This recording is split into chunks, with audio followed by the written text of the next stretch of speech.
Well, good afternoon, everyone, or good morning, depending where you are in the country. Thank you so much for joining us today. We've got an awesome webinar lined up for you today. My name is John Elkin. I'm going to be your host today. I've been the one that's been answering sort of questions already as they've been coming in.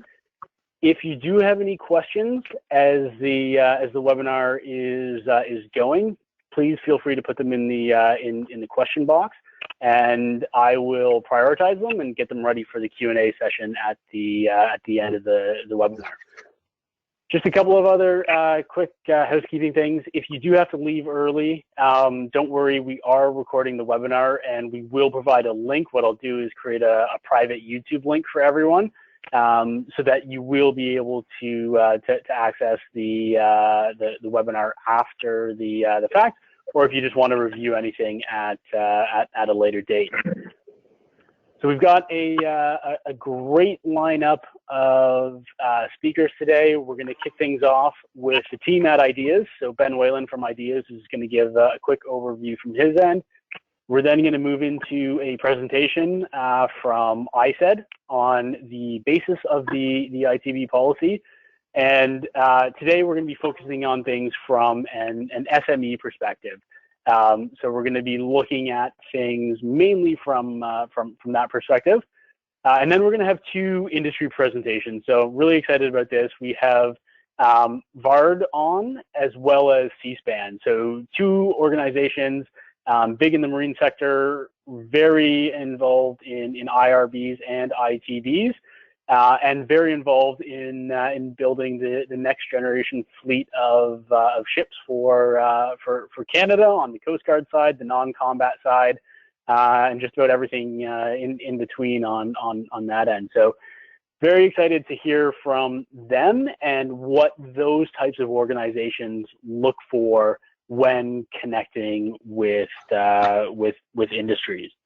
On the questions front, again, if your question doesn't get answered during the webinar, I am keeping track of everything on my end, so I will be able to direct it to the appropriate party after the fact as well. So without further ado, I'm going to start things off here. Everyone should be able to see my screen now, and we're going to pass things over to Ben from IDEaS. Ben. Great, thanks, John, and thanks everybody for attending today, and thanks to our partners as well to take part in this presentation today, or this discussion. At IDEaS, we're a long-term program. If you want to flip to the next slide, John. The IDEaS program is a 20-year program announced under the defense policy, and $1.6 billion overall. So we have a long-term view in terms of innovation within the defense and security sector, and so part of this, this effort with, helping companies who have applied to IDEaS, been successful or unsuccessful with IDEaS, understand all the different options that there are around, moving forward in this area and with the IDEaS program, because fundamentally what we're looking for is innovative solutions to help help solve the toughest defense and security problems. So if you want to jump to the next slide, John. I won't take up a ton of time with this presentation because I'd really like to have have you listen to our partner organizations in this webinar. But fundamentally, just to give you a quick overview of IDEaS again for those for everybody is essentially we're looking to do three things under IDEaS. Connect, develop, and evaluate, or help innovators connect, develop, and evaluate their solutions for the Canadian military. And so we have all sorts of program elements a basket of tools that we have available to us to help achieve that. Things like ideation, where we're looking to try to solve and refine, or not solve, but refine the problems and issues that the military faces and turn them into challenges that are relevant and that can be put out to the Canadian innovator community. We have innovation networks, which are essentially a way for the Department of National Defense and the Canadian Armed Forces to support basic R&D in all sorts of areas. And what we're hoping to do through that is to create microclusters led by universities with collaborators with the private sector to help advance that research and basically create a fundamental sort of or increase the fundamental understanding of different topics. We have a mobility element that we're looking to develop, which will help us share resources where people within D&D and the Canadian Armed Forces could work in the private sector or for very short periods of time to learn and gain experience and understand the issues facing various companies and what different innovators are doing. And another key component to helping innovators throughout the IDEaS program are integrators, who are our defense scientists who help make sure that the work that's being done by innovators aligns with what the Armed Forces is looking for in our overall research and program work. In terms of developing innovations, we have a couple of key elements. One is competitive projects, which I'm sure many of you are familiar with. That's a phased procurement, phase-based procurement, where we launch a challenge and are looking for solutions from solution readiness level 1 to 5, and where we can award up to $200,000 for the first 6 months of work and up to $1 million for another year of work. We have contests, which are a very more complex type of challenges where we're looking to have innovators work on a particular solution over a number of years. And we also have the sort of evaluation or evaluating solutions component, where we have two big elements. One is called sandboxes. So that's where the CAF provides a testing facility or testing ground for innovators to come and demonstrate their solutions to a particular challenge that we've issued. And finally, an assess and implementation element, which we're renaming to Test Drive, but essentially is a program where we can issue a challenge looking for late stage, almost commercial ready solutions that we can purchase, at least in terms of small quantities, and then try out and see how they work for us. Next slide, please. So here's just sort of just a quick summary, and you obviously get this presentation after the fact, but the SRL, the solution readiness levels of the various elements. So we cover the entire continuum, the innovation continuum, from SRL 1 to SRL 9, sort of full commercialization. And so we're interested in making sure that we have an innovation pipeline that we're pushing. We're having innovators push solutions all the way through. Next slide. Just in terms of funding eligibility, I always like to say that IDEaS is extremely accessible. It's available. Anybody can apply, from individuals to educational institutions to small, medium enterprises to large corporations. Whoever we can fund pretty much anybody except for federal public servants, really. And so it's an accessible program available to everybody. Next slide. And one of the major benefits of working with IDEaS as well is the IP that you develop as an innovator remains yours. So in our standard contracts, in our contracts, we have sort of standard language around IP, intellectual property, but you own what you develop under the program, and we only ask for a license to use and exploit it for our own purposes, but not in obviously in commercial competition with an innovator. Next slide.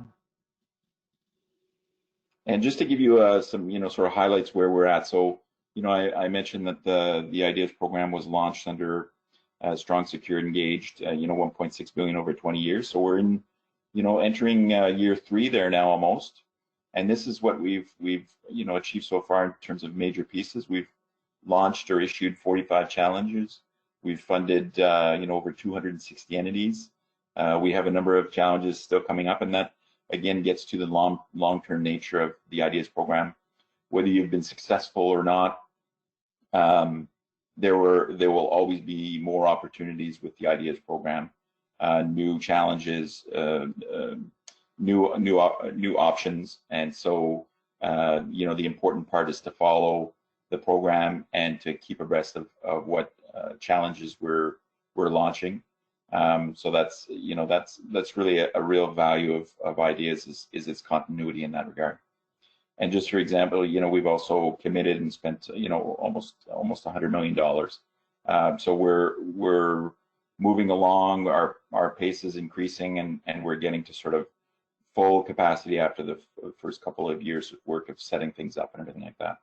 And on the right side, you'll see sort of the percentage of participation by various organizations. Our largest being small and medium enterprises at over 50%. Last slide, please. The only thing I wanted to end there on is we appreciate everybody's involvement in IDEaS, everybody's interest. The best solution or the best option for keeping or being aware of what's going on in IDEaS is to join our mailing list, and that's available on our website. So I encourage you to do that. And every time we have opportunities like this webinar or new challenges are coming out, we'll let you know what's happening by email. So thank you very much. Great, thanks, Ben. I'm going to now pass things over to Dom from ISED, and he's going to take us through the ITB policy itself. Dom, the floor is yours. All right, thanks, John. My name is Dominic Colasar. I'm the Director of Policy in the Industrial Technological Benefits Branch. A bit of background on me. I've been in the public service for almost 20 years. I'm also still serving member of the Canadian Forces Reserves for 25 years. Started my career in foreign affairs, international trade, and aerospace and defense, then transitioned to the aerospace and defense branch at Industry Canada, and I'm now with the Industrial Technological Benefits branch since 2016. So next slide. So today I'm going to give you an overview of our role in defense procurement in our department, specifically application of the ITB policy. I'll talk about Canada's key industrial capabilities, and I'll zero in on some of the policy features designed to motivate investments in small and medium-sized businesses. Next slide. There are three departments involved in defense procurement in Canada: D&D, the lead department, the client department, which determines Canada's technical requirements, specifications for the equipment that Canada is buying. Public Service and Procurement Canada acts as the contracting authority. They manage the procurement strategy, oversees costs, and last but not least is ISED, our department, Innovation, Science, Economic Development, responsible for determining Canada's requirements for economic benefits through the ITB policy. And we do this to create jobs and economic growth across the country, build Canada's defense industrial base. Next slide. So our specific responsibilities, we work in close partnership with our partner departments. We manage the economic component every step of the procurement process. We conduct market analysis, industry engagement. We're part of the bid evaluation process as well. We conduct verification and monitoring of contractors' progress and meeting their ITB obligations. And we also serve as a center of excellence for defense analytics for the Government of Canada. We also work closely with our regional development agencies who are active across Canada and acting as the boots on the ground, knowing the Canadian capabilities and conducting matchmaking between prime contractors that are looking for capability in every region. And we have RDAs spread across Canada. But essentially, our goal is to leverage economic benefits in defense and major Canadian Coast Guard procurements in Canada. Next slide. So that was the overarching role in defense procurement. I'll drill down to a good transition to what is the ITB policy. So the ITB policy requires companies that are awarded defense procurement contracts to undertake business activity in Canada equal to the value of the contract. So if Canada decides to buy fleet of helicopters worth $5 billion, runs a competition. The winning bidder will need to commit to reinvesting $5 billion in the Canadian economy over a specific period of time, which is typically the contract, the duration of the contract period, which includes acquisition and service support, and will need to meet the obligations over a number of years. So the policy, the general aspect is market-driven and evidence-based, targets work in specific industrial areas, and identified through analysis and industry engagement. The market-driven aspect is important. The fundamental aspect of the policy.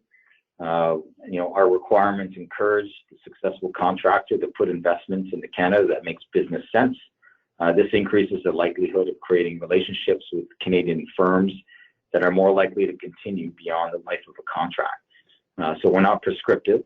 If we were, we would run the risk of driving up costs in the procurement and then forcing business relationships that would be unlikely to last beyond the life of the contract. We work outside of trade agreements. So there's specific provisions in trade agreements that would exempt defense equipment. So we applied a policy to eligible defense procurements and Canadian Coast Guard procurements that are over $100 million, or for which a national security exception is invoked. So all eligible defense procurements with contract values between 20 and 100 million, we would review it for the possible application of the ITB policy.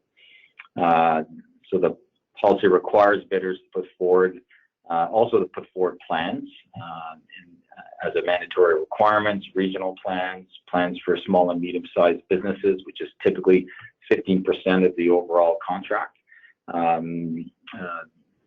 which are general aspects, mandatory requirements under the policy. With small and medium-sized business, we do have specific policy features, which I'll talk a bit more in detail later in the presentation.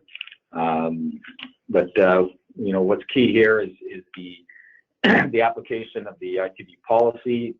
When we launched a defense procurement strategy in 2014, that was a real game changer, where the economic component became a weighted and rated element within a procurement. Prior to that, under the IRB policy, Industrial and Regional Benefits Policy, it was only on a pass-fail basis. So now the economic component could be worth 10%, 15%, or even 20% of an overall bid score. So it would really capture the attention of OEMs that were vying for opportunities in Canada, that they will be rated alongside price and technical, that the economic proposal would be rated as well. Next slide.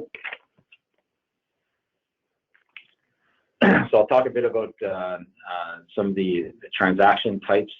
Upon contract award, a successful contractor is required to undertake business activities called transactions to fulfill the ITB obligations. And we measure, the fulfillment of an ITB obligations, measure it in Canadian content value. And this can be done through two types of transactions: direct, which is directly associated to the platform that we're buying. So we could have a high percentage of direct, depending on the equipment that we're buying, or indirect activities. So for buying an aircraft that has an established supply chain, bidders who have several business lines, including in the commercial aerospace sector, for example, can submit investments towards the civil aerospace sector with those firms and claim them against their ITB obligation. So it's just an overview of the two types of transactions that we consider. The next slide. Again, a bit more details on Canadian content value. What's included, what we would count: components of Canadian origin, wages paid to Canadians or permanent residents, utilities, maintenance, and rent paid in Canada. What's excluded is all parts that are imported into Canada, bid preparation costs, and all of this is outlined in our model terms and conditions, which we make available to the public on our website. So you can search under Canadian content value and see what's included, what's excluded. CCV is important for firms that are approaching OEMs because it becomes a good incentive to help. If a company can claim a high percentage of CCV against their obligation, then that's a benefit to them. You'll see there's one example there of what that looks like. Next slide. So I'll talk about the value proposition. When I mentioned in 2014, this was a real game changer. This is the economic proposal, what we call a value proposition that bidders would need to submit. The VP is flexible. We develop requirements on a procurement basis. It's evidence-based. We conduct extensive market analysis. We engage with industry prime contractors as well as Canadian firms to determine what the capability and the opportunity is within Canada. And we have a robust third-party defense analytics provider that conducts analysis on a project-by-project basis. So the capability that supports our decision-making on how we're going to design a value proposition framework on a procurement-by-procurement basis. When I mentioned engagement, there are different forms of engagement that we conduct for every project. We have industry days. We have government-to-business one-on-one meetings. We send out requests for information. We ask specific questions to industry to determine, which VP criteria that we're going to lean into. How much we should weight each value proposition pillar. And we obtain feedback on the selection of key industrial capabilities, which I will talk about a bit more in the subsequent slides. Next slide, please. This focuses on the 5 pillars under the ITB policy. You have defense, direct defense work, Canadian supplier development, R&D, exports, and a 5th pillar that we introduced in 2018, skill development and training. Now, when I say that the value proposition is flexible, depending on the procurement, if it's an aerospace procurement, an air procurement will look different from a marine procurement.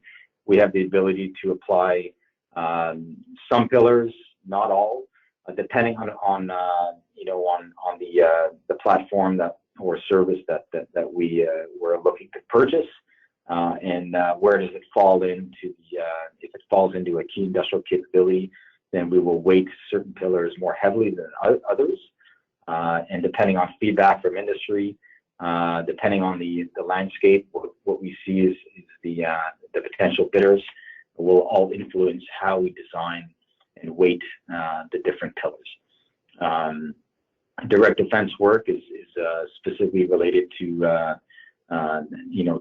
work that's directly on the platform being procured, and the other pillars can consist of work in other areas that are not related to the platform that we're purchasing, and could be aligned with the different business lines of the potential bidders. Next slide. I talked about key industrial capabilities. If you think of KICS as the skills, technologies, supply chains that are required to support the key industrial capabilities that we've identified for Canada. And this was based on extensive industry engagement. The list was released in 2016, and this then stems back to the 2012 Emerson report on aerospace policies and programs, and the 2013 Jenkins report that specifically asked for the identification of key industrial capabilities, given the historic recapitalization of the Canadian Armed Forces, the significant opportunities that were forthcoming over the next decades, that we needed to focus in on priority areas. And so the list was developed through extensive engagement, through market analysis. We looked at specific criteria such as, what's the current employment, the revenues, the sophistication of IP in different segments of the industry, what is Canada buying over the next 5 years, and associated with our capabilities. We looked at alignment with the government priorities, and we looked at the science and technology priorities of D&D as well. So a lot of the kicks in the emerging technology stream that you see on the screen are very much aligned and identical to the science and technology priorities of the IDEaS program. Leading competencies in critical industrial services are areas where Canada is very strong. We're leaders in the global market. We're very competitive. We have established capabilities in Canada, and there are other key industrial capabilities that fall into the critical industrial services, which are capabilities that are, have been identified as a strategic imperative by D&D, that we need domestic capacity in times of crisis or war, and the national shipbuilding strategy and the munitions capability is two examples of that. So if a procurement falls within a KIC, that'll influence how we're gonna design the value proposition. If we're gonna emphasize, if it's a cyber procurement, it's highly likely that we're gonna emphasize the R&D pillar and supplier development value proposition pillars that will have a higher weighting. And this provides predictability to the prime contractors when they're establishing their relationships with Canadian firms well ahead of a procurement. And it provides predictability for Canadian innovators and Canadian SMBs in positioning themselves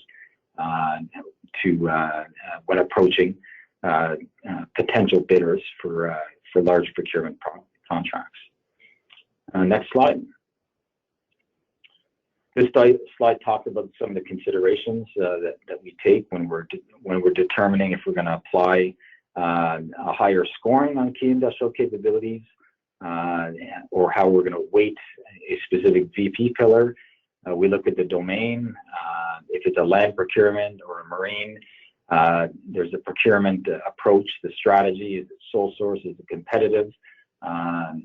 All influence how the KICs are applied. We look at the market opportunity.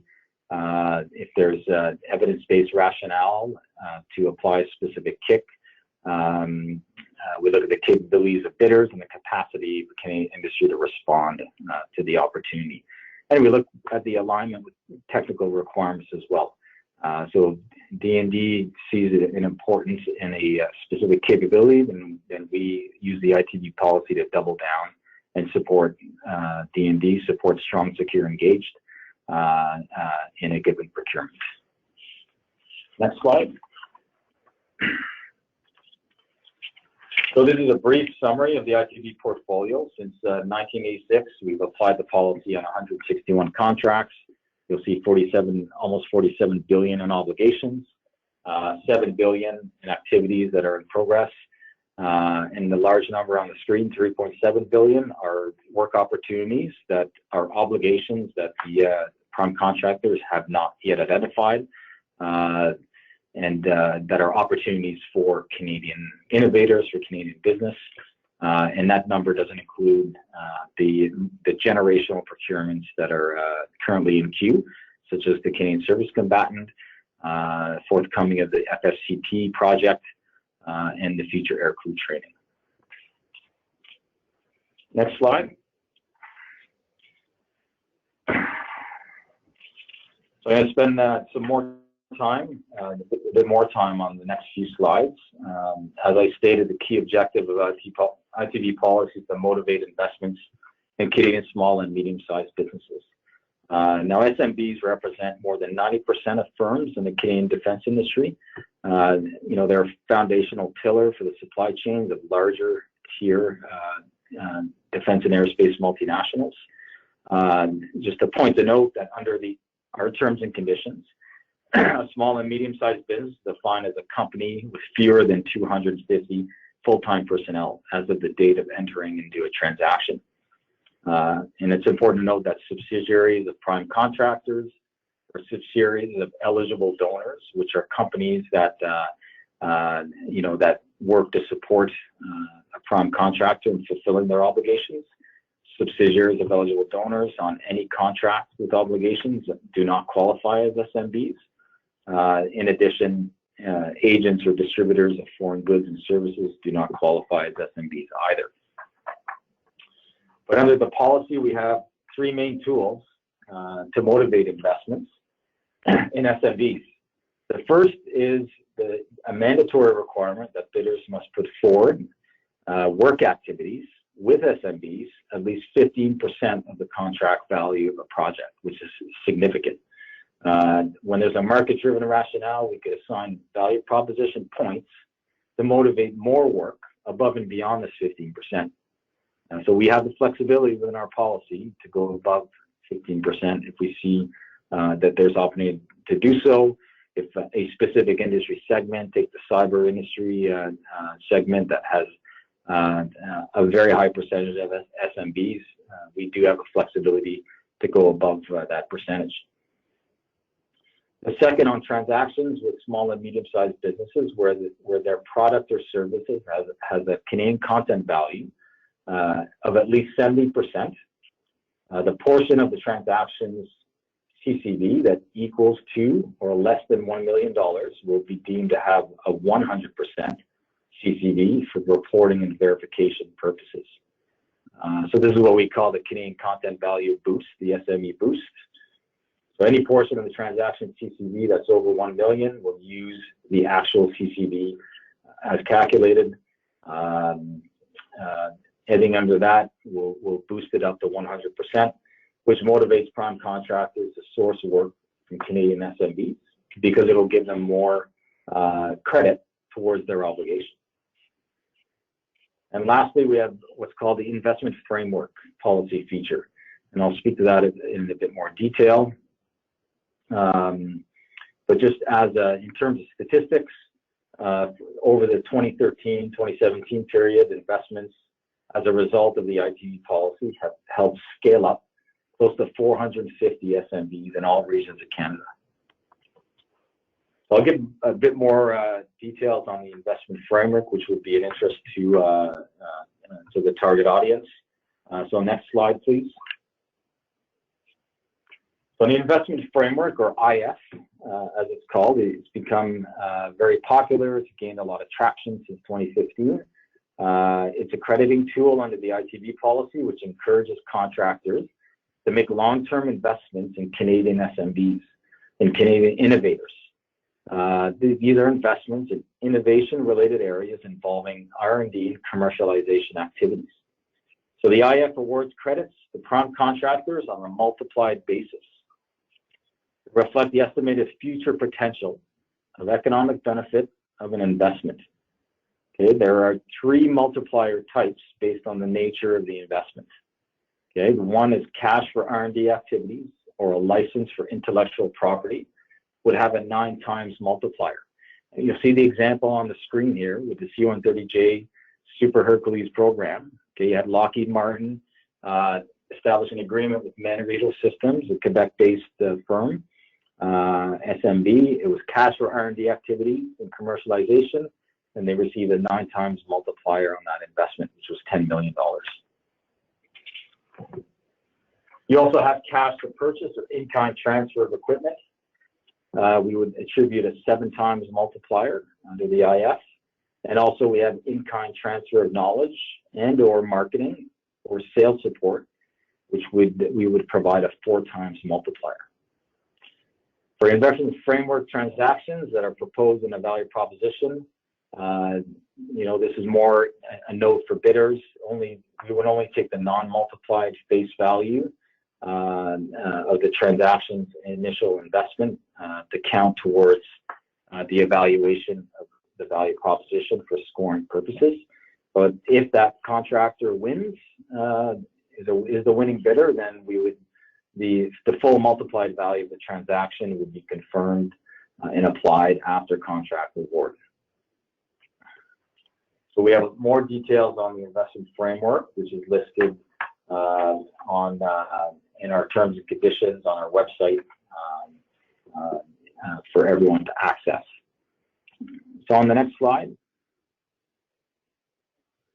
So how do Canadian innovators get involved? So how do firms that have received support from IDEaS buy for opportunities, access opportunities with foreign multinationals, Canadian potential bidders on future procurements.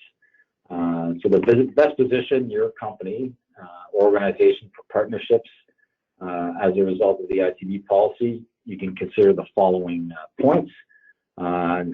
First, get to know the ITB policy and the different value proposition pillars, the transaction types, the different features that we have. This will allow you to better understand where your product, service, or research best fits. Determine what industry domain you want to focus on. Is it the land, the air, the marine, or the cyber sector? Get to know who the top bidders are and contractors in your target market. If you go on our website, if you even Google ITB Progress Report, okay, that'll give you access to all the prime contractors who currently have obligations to Canada.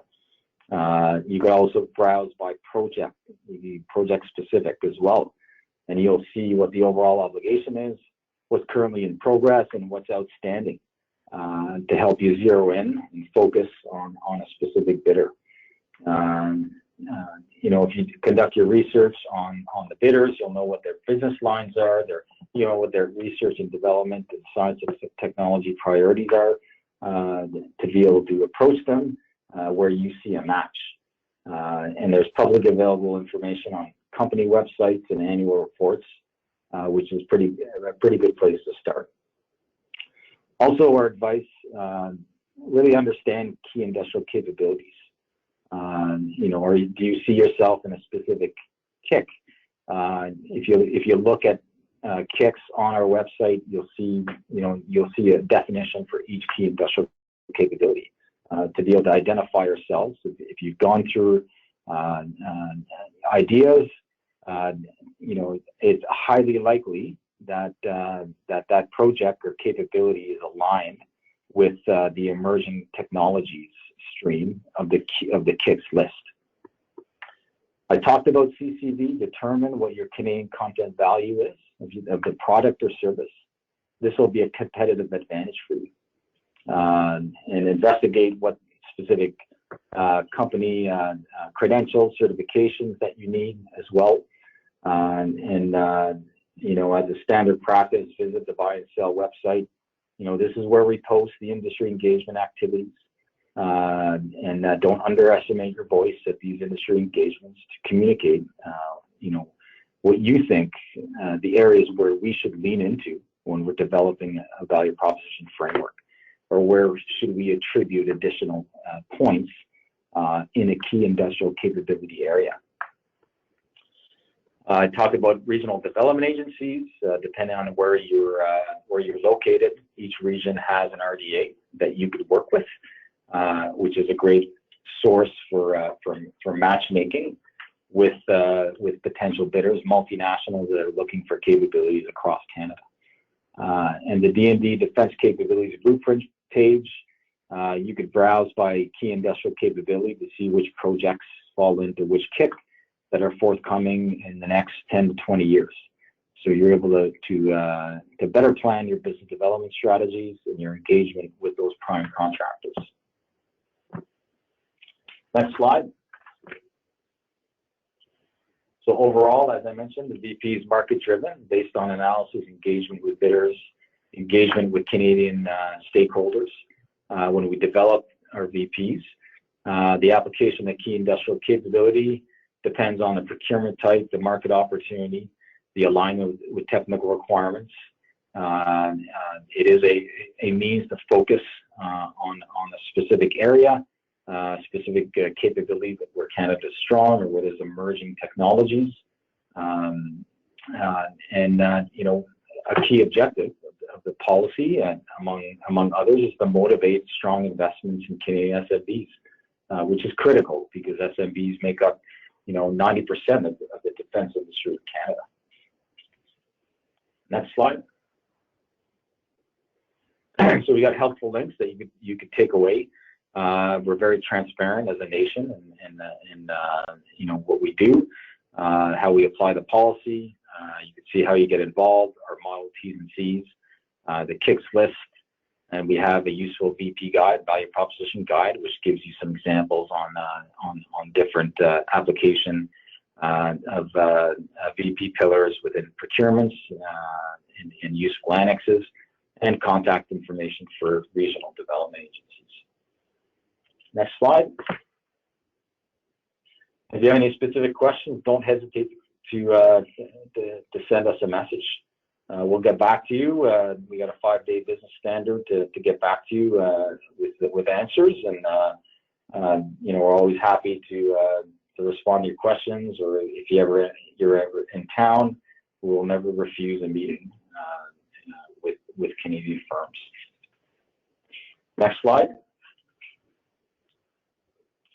And as we track every transaction that comes through, we have the ability to measure the impact and the success of our policy, and this just provides an overview of some key elements. And scaling up close to 450 SMBs across Canada is a huge success.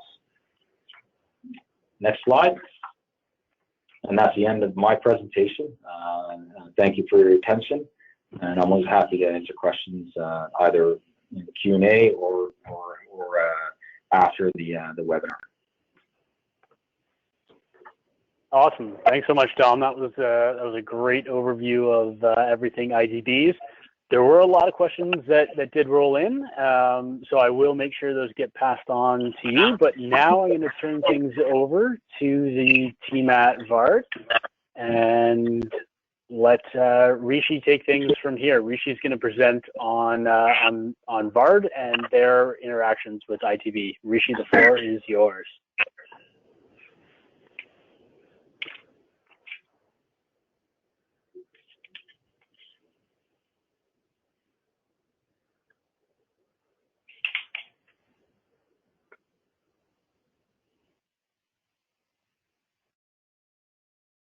Rishi, are you able to present? Okay. Hello, can you hear me? There we go. Awesome. All right, sweet. Thanks, John.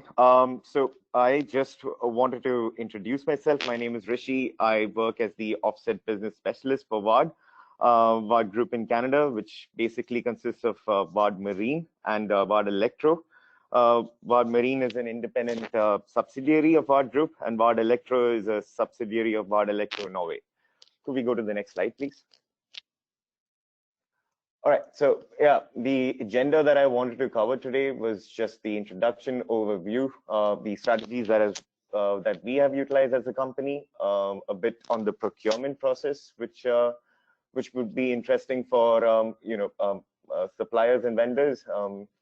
Some equipment that we have purchased under using the ITB policy as a guideline, and also some R&D projects that we have worked with, and we have collaborated with universities under the ITB policy. All right, next slide, please. So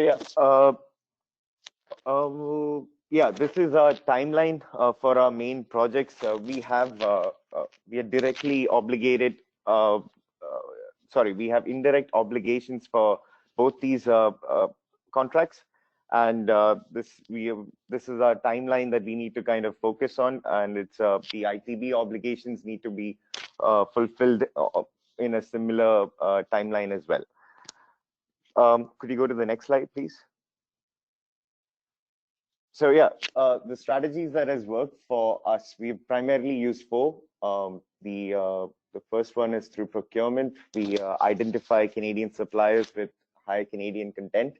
Then we try to match with our procurement requirements on the global supply chain through wherever our shipyards are located in Norway and in Brazil or in Italy as well. And then we are constantly on the lookout for equipment manufacturers, and then we try to keep our database up to date as well. On the R&D front, we have collaborated with institutes such as UBC and Memorial. There will be more information on that in the upcoming slides. And for skills development and training, we hire co-ops for both VARD Marine and VARD Electro. And and also whatever skills development that employees have gone through, we try to claim that as well.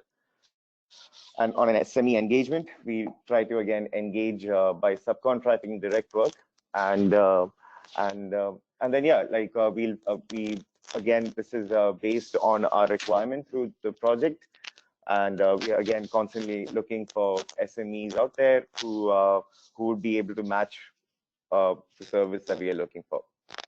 Next slide, please. So this is an overview of the procurement flow. We engage with regional development agencies like Western Diversification, ACOA, and also use OMX as the platform. We try to find suppliers and with high Canadian content.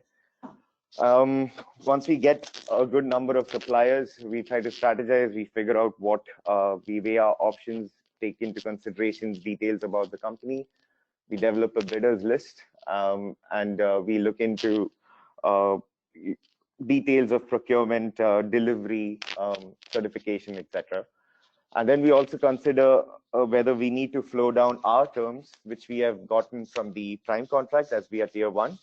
And whether we need to do that, we consider that, and then we take it into try to establish key personnel through our engagement with the supplier, and if everything goes well, then we review and proceed on approval. Next slide, please. Oh, I think, yeah. So these are the factors that we consider. We look into the company size, of course, the Canadian content value for each of the capability, which is important because sometimes there are companies out there which have different values. So it's important that we know, for every single product or service, what the Canadian content value is. We look at what current or past clients that the company has worked with for. The type of certification, and if it's a service-based company, the type of service that is provided. Next slide, please. All right, so these were the procurement activities. We've partnered with an energy storage system company, and we have got into a purchase agreement. We decided to buy some of their battery equipment, and this actually kind of helped the company ramp up their presence in Europe as well. So that kind of is a good success story. The other procurement activity we performed under the obligation was the purchase of camera equipment for our expedition cruise vessels. Again, it worked out really well. We're still engaging with this vendor, and we look forward to working with them in the future as well. Next slide, please. This is our initiatives that we have partnered with universities. We partnered with UBC to form the Marine Systems Initiative. We work on topics related to hybrid electrical shipboard systems, do studies and research projects on systems level simulation, optimization of power and energy management tools as well. And with Memorial University, we collaborated with Defense DRDC Canada and ABS, and on the topic of operational capabilities of low and non-ice class vessels on ice. Next slide, please. Yeah, that's it. I basically wanted to cover, give a quick overview of the company, the type of strategies that have worked for us, and the kind of vendors that we have utilized. As you know, the project for both OOSV and GSS runs till about 2023-26. So we still have obligations that we need to fulfill, and I encourage everyone listening to come and participate, and give us a brief outline of their company, and we would definitely look to engage in some way or the other if it fits. So thank you. Great. Thanks so much, Rishi. Yeah. A few questions came in there, and again, I'll make sure for those that ask questions specific to VAR that they go directly to Rishi, and he'll be able to reach out to you directly after if we don't have time at the end of the webinar. So now I'm going to pass things over to Helen from C-SPAN, who's going to take us through C-SPAN's presentation on IRBs and ITBs. how they look to engage with industry. So, Helen, the floor is yours. Okay, terrific. Thanks so much.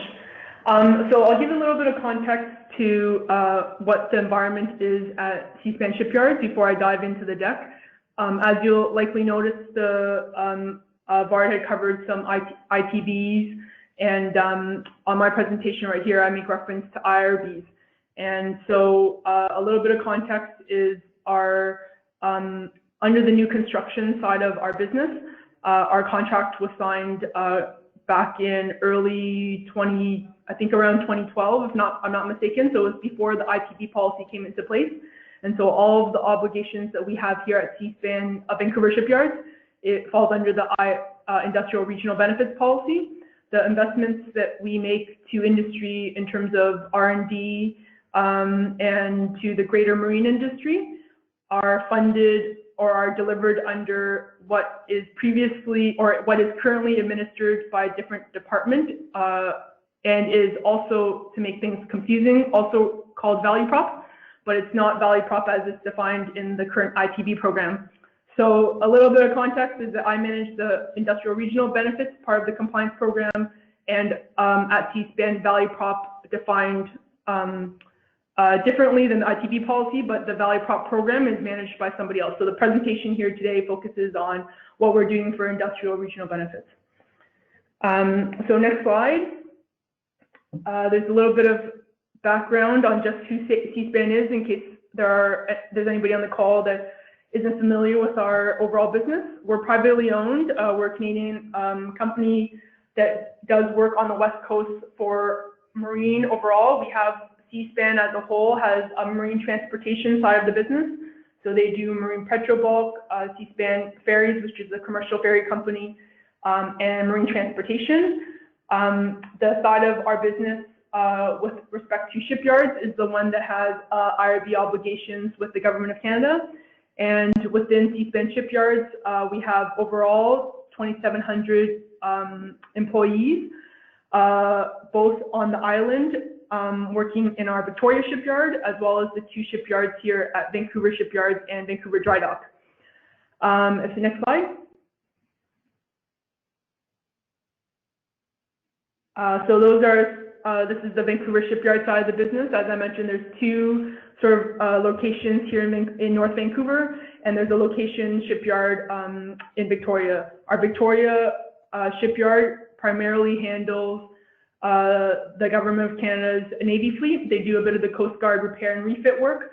They're doing the frigates and the submarines for the Navy as well. In Victoria, they also have a large side of commercial business, doing work with ferries and doing repair and refit overhaul work for ferries and cruise ships. With our Vancouver Dry Dock business, primarily that scope of work at that location is also commercial work, ferries, cruise ships, and a little bit of Coast Guard work. It's also where we finished our last OS vessel. So at Vancouver Shipyards, we're doing new construction. And while we do most of the construction here for the offshore fisheries science vessels, once we launch it and we do sea trials and commissioning work, it gets finished and delivered to Coast Guard out of our Vancouver Dry Dock because they have the facilities needed to do that. So next slide. So this is sort of just some high level work on what's happening here from the new construction side. We did deliver the offshore fisheries science vessel, I want to say mid last year. And that's the first large vessel designed, built, and delivered under the National Shipbuilding Strategy. The second one went out late last year, I think in around October, November, December 2019. And we have our last SV number 3 vessel that will be delivered, launched in the next couple months, and hopes to be delivered sometime midsummer, fall of this year. As I mentioned earlier, we have over 2,700 employees. We've worked with over 600 Canadian suppliers and suppliers across Canada for over $1 billion worth of committed subcontract values, and various commitments to skills development and training and education in the efforts to rebuild the shipbuilding industry on the West Coast here. And that's roughly about $22 million, over about $22 million worth of investments to date since the signing of the NSS. And that $22 million represents all several donations we've made to BCIT, Camosun, to colleges that we work closely with on Vancouver Island, as well as in the Lower Mainland here in Vancouver, and also with UVic and UBC here in Vancouver. UVic obviously on the island. And we've also made donations and support to the Canadian Welding Association, as well as lots of skills and development training happening here on the yard and making investments into our own workforce here. Next slide. So this just represents sort of a cross-section of a lot of the businesses that we work with across Canada. Over 280 businesses of the 600 that we work on for the NSF are considered small medium businesses. And primarily that work comes in BC, but we do use suppliers across Canada. And those are just numbers that sort of represent all the suppliers that we use in contracts committed. Next slide. And so in terms of what we do with small medium businesses, we have actually large scopes of work on all of the vessel programs with small medium businesses. Some of the big ones I've listed in the next couple slides, just showing that we work closely and we have partnerships with some of these SMEs for many of our vessels. So Humboldt Industries is based out of the East Coast, and they provide a lot of our cranes and equipment on both the OF vessel, the two that have been delivered and the one that will be delivered, as well as our next Coast Guard vessel that we're designing at the moment, and we're hoping to cut steel on later this year, the offshore oceanographic science vessel. So Humboldt Industries has been working with us since the inception of NSF, doing design, build, and delivery work with us. And Genoa is a design firm out of Newfoundland, doing 3D modeling for all our vessels, and continues to do good work with us, and we continue to use. And I won't go through sort of every supplier, but we do work with BC Automation, which is out of Ontario, and Canal Marine. All four of those are Canadian companies, SMEs that do work on the Coast Guard vessel right now. And Canal Marine, Genoa, and Humboldt are three companies that we've used for both Coast Guard vessels, and we continue to use for the Navy vessel as well. So next slide. I think the next slide is for the Joint Support Ship, which is the Navy vessel that we're building. So the offshore oceanographic vessel here is for the Coast Guard. And if we go to slide 6, so next slide.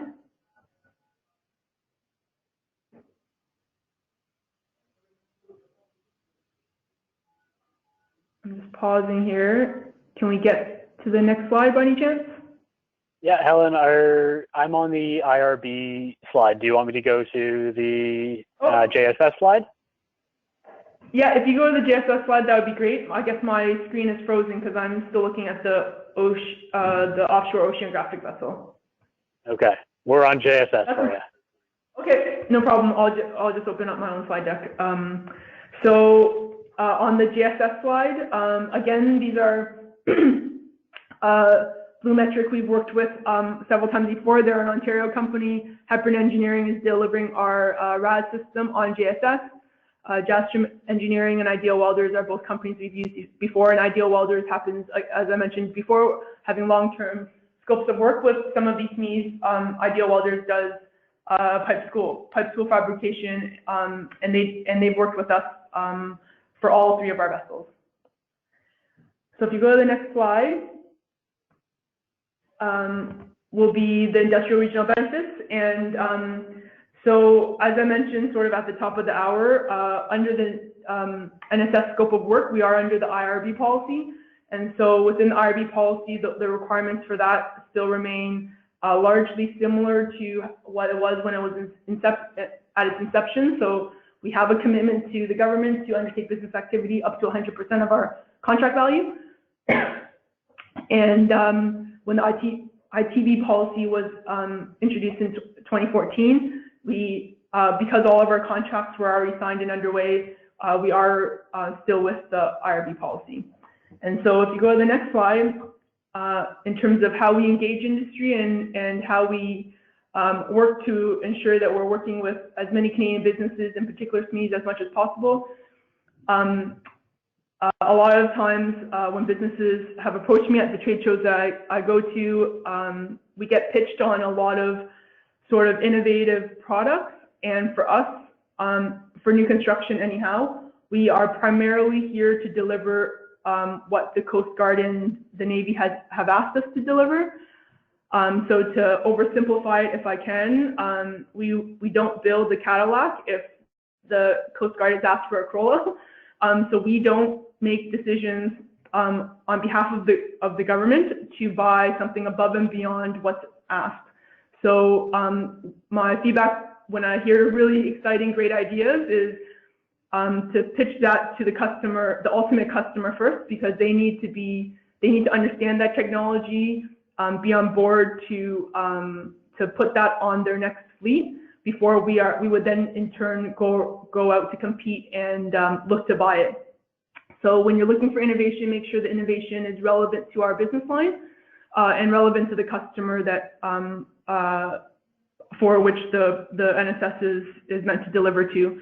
And the only exception I would say that where we're investing in an innovation that would be an investment decision that's really made in-house is here, because we are a shipyard, we look to make investments in around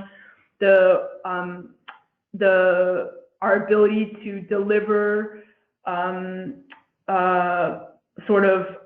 more efficiencies and effectiveness in shipbuilding in our yard. So we typically make investments to sort of skills development and training. I know the two sort of investments we've made in sort of R&D type products is around some coveralls where we needed them to be specifically fitted for some of our women shipbuilders here. So there was an investment framework decision that was made where we invested in a SME for our Victoria shipyard under the Halifax Cost Program, and then we made an investment to a company named Novark here, helping us build and develop a collaborative welding robot to increase efficiencies in our welding program here at C-SPAN shipyards.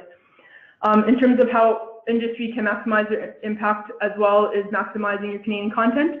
So when we go out to procure, once the requirement comes to us from our customer, we go out and we compete that via RFP and competitive process as is required of us. And as part of our evaluation criteria, we favor Canadian companies, and we double down and favor even more Canadian SMEs in our evaluation criteria. That doesn't mean that we always and only award contracts to Canadian companies, but we do favor them in our evaluation process, giving them an advantage to people that to companies that are sort of priced similarly and technically as capable. But if they were from a non-Canadian, if they were a non-Canadian company, they wouldn't be favored as much. So in terms of what industry can do, I would say make sure that you're investing or you're innovating in an area that's relevant to the customer base being primarily Coast Guard and Navy for our C-SPAN shipyards new construction work, and then maximizing your own Canadian content and making sure that the resources that you're bringing in-house, whether that's blue-collar labor or white-collar labor, or the materials that you're sourcing from are from Canadian resources. So looking to expand and build your Canadian supply chain base as we are ourselves. Next slide, on slide 9, talks about how we engage with industry. So from our current scope of work, I've kind of touched on it briefly, but right now we have 3 ships being built, design and build at the Vancouver shipyards under the new construction sort of NSS program. One is the offshore fisheries vessel, of which we've delivered 2 and we're just finishing 1. So all the procurement is completed for that. We have just finishing design for JSS and the joint support ship and the offshore oceanographic vessel. And for the joint support ship, we've already well underway in building some early blocks. Both of those programs, because they are well into design and in the early stages of build, in the case of JSF, all of the what we call the long lead items, so the big parts, there's about 100 of them for JSF and some 50 plus of them for OO, they've all been sourced. So from a procurement perspective, we've already got all our bases covered, but the government announced in the summer of 2019 that Seaspan would be building 16 multi-purpose vessels. A contract to begin design work for that is still being negotiated and hasn't been signed, but when that contract gets signed, there'll be a whole slew of new contract and new RFPs that will go out for that.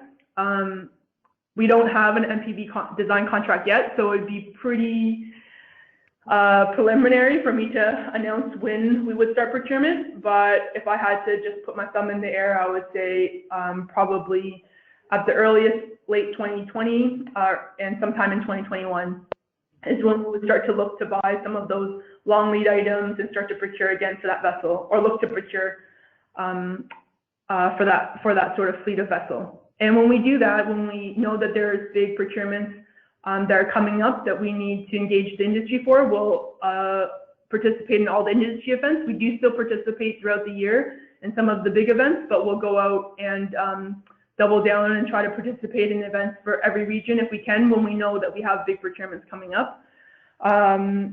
Once we attend those industry events, we have something called the Seaspan Supplier Portal. So if you Google that, you will be able to find it. And we ask all the suppliers that are interested in doing business with us to register and create a profile for themselves. And it allows suppliers that are required to fill out a profile for themselves there, identifying if they're a Canadian company, if they're not, if they're a SME, if they're not, and the products and services they offer. And that's the portal that our buyers use here in our supply chain team. When we have a scope of work that needs to go out, we'll often use our existing knowledge on the supply chain here in Canada, but we'll also go to our supplier portal and search for the goods and services that we need and see if there's a company that should also be receiving that RFP to bid on. Once the RFP goes out, included in it will be some requirements around RBs. Every package that goes out under the National Shipbuilding Program will have a requirement for the successful recipient to take on RB obligations, and that will either come in the form of an eligible party, which will take flow down terms. Typically those are to our tier ones and people that can take on that obligation, or the supplier will be asked to fill out a Canadian content value form that certifies sort of the rough or certifies the percentage of Canadian content for the products that we're buying from them. And that's in line with our procurement policy and our processes here in-house. And that's pretty much it for me. If there's any other questions, I'm happy to answer them. Awesome. Thanks so much, Helen. And thank you, everyone, for attending. I know we've gone over time here, so I'm going to pose a couple quick questions to Helen and Dom and Rishi. So if you can stick around for the next 10 minutes, that'd be great.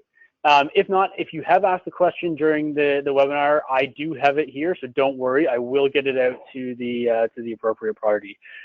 So just really quickly, maybe Helen or Rishi, you can answer this one. How should SMEs determine, or how can they determine if they should be approaching industry or if they should be ultimately approaching, the end customer, the Coast Guard or the RCN about an innovative technology? Is there sort of an easy way to figure that out, or is it just a matter of engaging with both yourself and the RCN and the Coast Guard? I think for just speaking on behalf of Seaspan, I think to be safe, it's great to cover bases. I would say to do both. We often, when we know that we are in design, as I mentioned for MPVs, when we get into early design and we know roughly the things that we need, we'll often attend to lots of industry events once we know we need to find supplier bases for those scopes of work. So at that time, happy, if I'm at trade shows, happy to always engage with industry to hear those innovative ideas.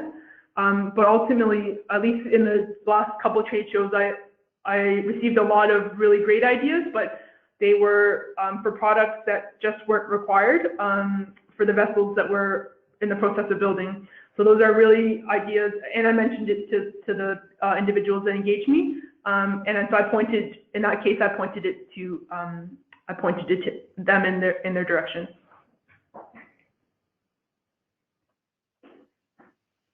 Yeah, hello. Just to add to what Helen had mentioned, the advantage of what we can provide to SMEs and vendors in general who have high Canadian content is the ability to push them onto the global supply chain that we have, because we have shipyards that constantly need equipment.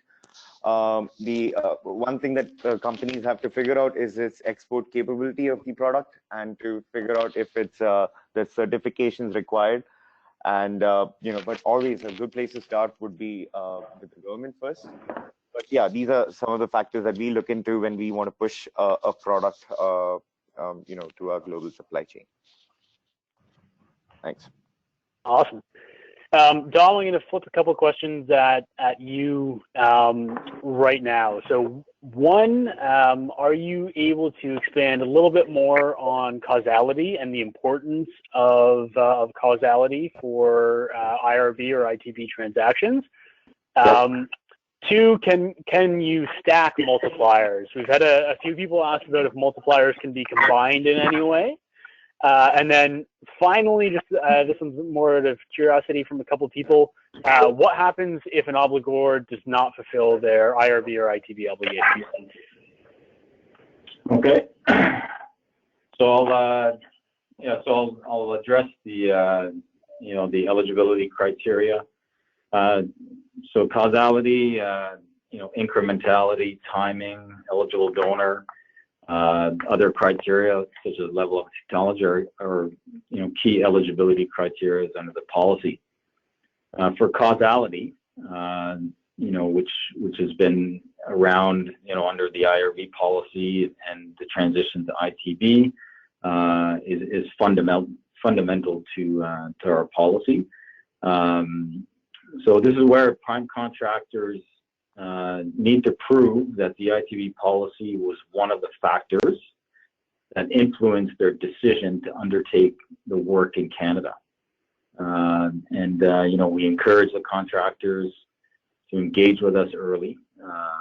If they need additional information on this eligibility criteria, before submitting a transaction, because a key objective of the policy is to support the growth of Canada's defense sector. We have an aggressive growth target of 40% between 2014 and 2024 to grow the industry. So the eligibility criteria of causality, incrementality, it supports our progress in achieving that target. So cause that the policy needs to be one of the factors that influence the decision to undertake work. It's not submitting a transaction for work that would have been undertaken regardless if the policy existed or not. So the contractor would need to demonstrate that. For multipliers, so we really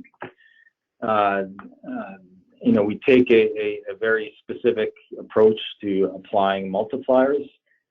We look at really highly valued investments, specifically related to research and development. And this could be with consortiums, with the Canadian post-secondary institution, with SMBs, and contribution, skills development, and training for Indigenous people. So these types of transactions could be credited at a multiplied value. there is not an opportunity to stack multipliers. We have the specific policy features. If a company invests with a post-secondary institution to conduct R&D, that's worth 5 times multiplier. If a if a prime contractor establishes a consortium, with the minimum requirement is a post-secondary institution or publicly funded research institute and a Canadian company with that combination, contributing towards an R&D project, that qualifies for a 5 times multiplier. And if it's a separate transaction between a prime contractor and an SMB to conduct research, then that falls into the investment framework, which has specific areas which attributes either a 4 times, a 7 times, or 9 times multiplier. So it's all dependent on the type of investment that multipliers are applied. Okay, and the question on what happens if a contractor fails to meet an obligation. In the event that a prime contractor defaults on its obligation, we have 1 or more legal remedies that we could exercise depending on the terms and conditions. But since the establishment of the policy since 1986, no prime contractor has failed to meet its obligations. We work closely with the prime contractors to ensure that they're able to deliver on the ITB obligation, including the VP commitments over the life of the contract. So prime contractors are required to report, through what we call the achievement period, which could be 10 years, could be 20 years. This is the duration of the contract, the time for which they need to fulfill the obligation. They have to submit annual reports to report on the work that has been completed, on the commitments that they've made. And if there is an issue, then we engage with them to look at solutions that we could work out for them to meet those obligations. And we have specific features within the policy, such as transaction alteration that could help prime contractors in that respect. Great, thanks so much for that, Dom. So I'm gonna call it there on Q&A. Sorry if we didn't get to your questions. I do have all of the questions, and I will be sending them out to the presenters, and hopefully we'll be able to include some answers in the information package we send around afterwards, which should include the link to the recorded webinar. So if your question didn't get answered today, don't worry, we've got it, and we will endeavor to do our best to get that answered for you. So just want to say thanks again for everyone who took the time out of their day to attend. We'll let you get back to your day now. And again, thanks to all of our presenters for the information here. It was very informative, and hopefully everyone out there learned quite a lot about ITB policies and an opportunity within the Canadian defense sector. Thanks again. Bye.